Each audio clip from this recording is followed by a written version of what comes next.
This question, I think maybe, Henrik, you'll be able to speak to for the EU carbon CBAM tariffs kicking off in 2025.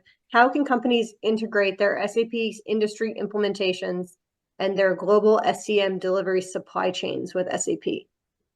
So there are 5 laws that are hitting companies. It's the Fit for 55, which is already 14th of June came in. Then it's the European climate law that's already came in 21st July 2003. Then the European Green Deal, which includes the CBAM, right? And then the sustainability financial disclosure, meaning you need to disclose the money flow you have, which in companies you have invested in, which companies you do partnership with, which value chains you work with. You need to disclose this, right? And then you need to have a certification program, right? That means that whatever product you get in and out, you need to show where you buy the carbon credit, or if you partner set it off. So carbon credit is by design a tax, right? Either you pay tax in the country, or you can show that your partner paid tax, or you are deploying for the tax.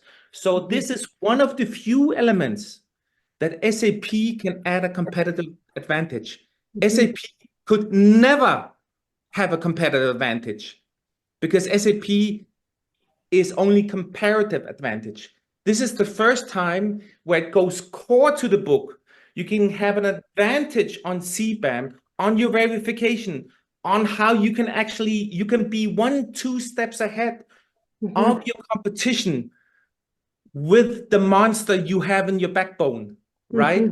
It can be the value creator that they have been investing in for so many years, and they're complaining that they get no value out of it. This is the chance for them to get value.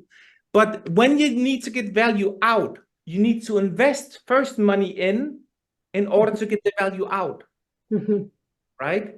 It's part of the value-based model that you need to focus on. So the regulatory disruption is for SAP clients the biggest opportunity. If they have their own house in order on integration, optimization, digitalization, then they can go to verification. And what's the opportunity for them? If you're a tier 1 supplier and you have tier 2, tier 3 supplier, the tier 1 supplier can make money on the tier 1, tier 2 supplier based on the carbon credit, because it's a digital asset that comes in your balance sheet. When it comes in your balance sheet, you can leverage it, right? So suddenly you enable them to be the powerhouse in their own SAP balance sheet. This is like the gold mine